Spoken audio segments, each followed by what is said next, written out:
नमस्कार। आज हम बात करेंगे भारत के हाई कोर्ट्स की। ये सिर्फ बड़ी बड़ी इमारतें नहीं हैं।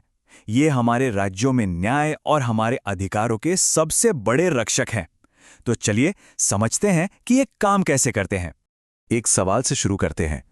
सोचिए, अगर स्टेट लेवल पर किसी के फंडामेंटल राइट्स यानी मौलिक अधिकारों को कोई खतरा हो, तो वो सबसे पहले दरवाजा खटखटाएगा कहाँ?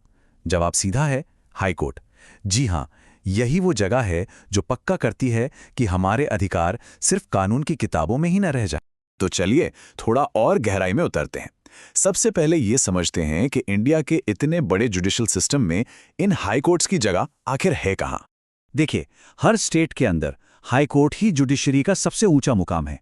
लेकिन ये अकेले नहीं है, इसे एक पिरामिड की तरह समझिए। सबसे ऊपर है सुप्रीम कोर्ट और देश के सारे हाई कोर्ट्स उसी एक मजबूत इंटीग्रेटेड सिस्टम का हिस्सा हैं। इसकी एक मिसाल देखें तो ये है इलाहाबाद हाई कोर्ट। 1866 में बना, मतलब ये भारत के सबसे पुराने हाई कोर्ट्स में से एक है। ये तस्वीर हमें याद दिलाती है कि न्याय की ये परंपरा कितनी पुरानी और गहरी है।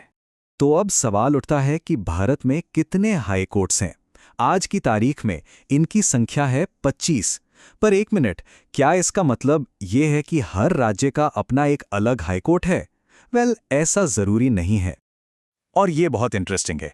कुछ हाई कोर्ट्स ऐसे हैं जो एक से ज्यादा राज्यों या यूनियन टेरिटरीज के लिए काम करते हैं। जैसे कि गुवाहाटी हाई कोर्ट को ही ले लीजिए। ये अकेला कोर्ट असम, नागालैंड, मिजोरम और अरुणाचल प्रदेश, इन चारों राज्यों के केस देखता है। ये दिखाता है कि हमारा सिस्टम कितना एफिशिएंट और यूनिक है। ठीक है, कोर्ट्स की बात हो गई, पर इन कोर्ट्स में बैठता कौन है? कौन होते हैं ये जज और इन्हें चुना कैसे जाता है? चलिए अब इस प्रोसेस को समझते हैं। देखिए, हाई कोर्ट का जज बनना कोई बच्चों का खेल नहीं है। इसके लिए बहुत ही सख्त क्वालिफिकेशंस हैं।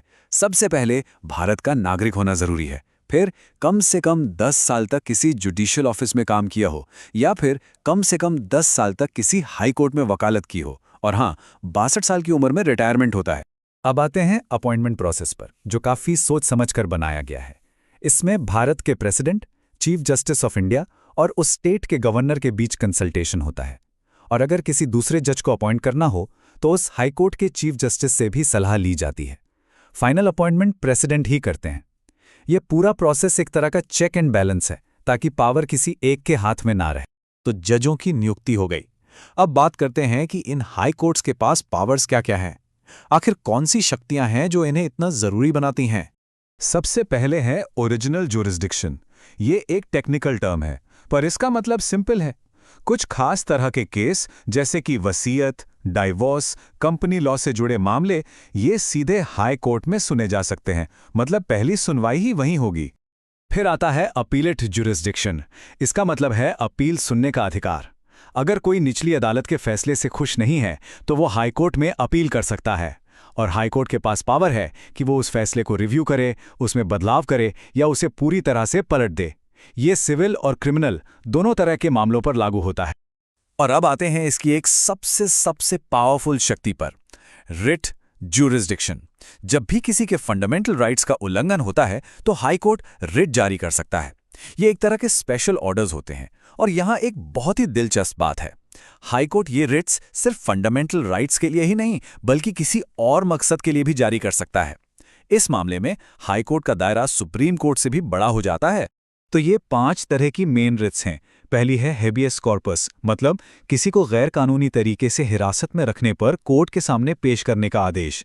फिर है मैंडेमस, मतलब किसी पब्लिक अथॉरिटी को उसकी ड्यूटी करने का ऑर्डर देना। प्रोहिबिशन, निचली अदालत को उसके अधिकार क्षेत्र से बाहर जाने से रोकता है। सर्शियोरारी, निचली अदालत के किसी ऑर्डर को रद्द करने के लिए होता है। और क्वो वारंटो, ये पूछता है कि कोई व्यक्ति किस अधिकार से पब्लिक ऑफिस में है। हाई कोर्ट को कोर्ट ऑफ रिकॉर्ड भी कहते हैं। इसका मतलब ये है कि इसके सारे फैसले हमेशा के लिए रिकॉर्ड किए जाते हैं। ये फैसले सबूत का काम करते हैं और निचली अदालतों के लिए एक नज़ीर, एक मिसाल बन जाते हैं। और हाँ, अगर कोई कोर्ट की तौहीन करता है तो उसे सजा देने की पावर भी हाई कोर्ट के पास होती है। और फिर है एक और बहुत बड़ी पावर, जुडिशियल रिव्यू, यानी न्यायिक समीक्षा।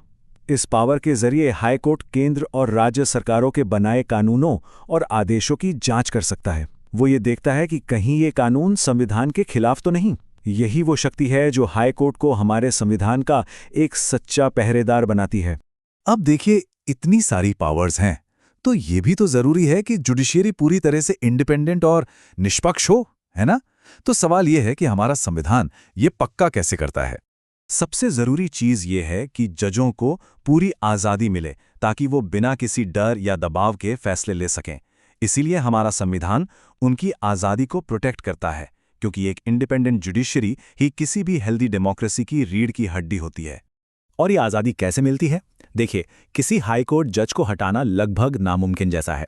उन्हें सिर्फ साबित हो चुके गलत व्यवहार या नाकाबिलियत के ग्राउंड पर ही हटाया जा सकता है, और इसके लिए भी पार्लियामेंट के दोनों सदनों में, लोकसभा और राज्यसभा में स्पेशल मेजॉरिटी से मोशन पास होना चाहिए।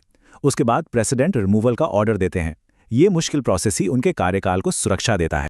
और भी कई सेफगार्ड्स हैं, जैसे जजों की सैलरी पर स्टेट लेजिस्लेचर में वोटिंग नहीं हो सकती, पार्लियामेंट में उनके काम करने के तरीके पर बहस नहीं हो सकती, सिवाय तब जब उन्हें हटाने का प्रस्ताव हो, और जैसा हमने पहले कहा, उनके पास कोर्ट की अवमानना के लिए सजा देने की भी पावर है।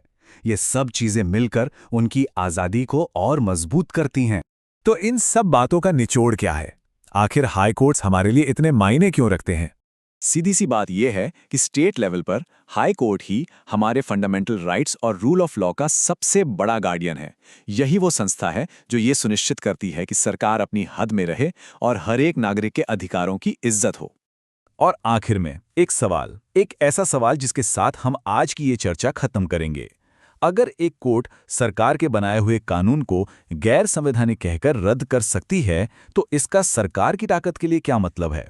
ये सवाल हमें सोचने पर मजबूर करता है कि हमारे लोकतंत्र में शक्तियों का बंटवारा और उसका बैलेंस कितना कमाल का है।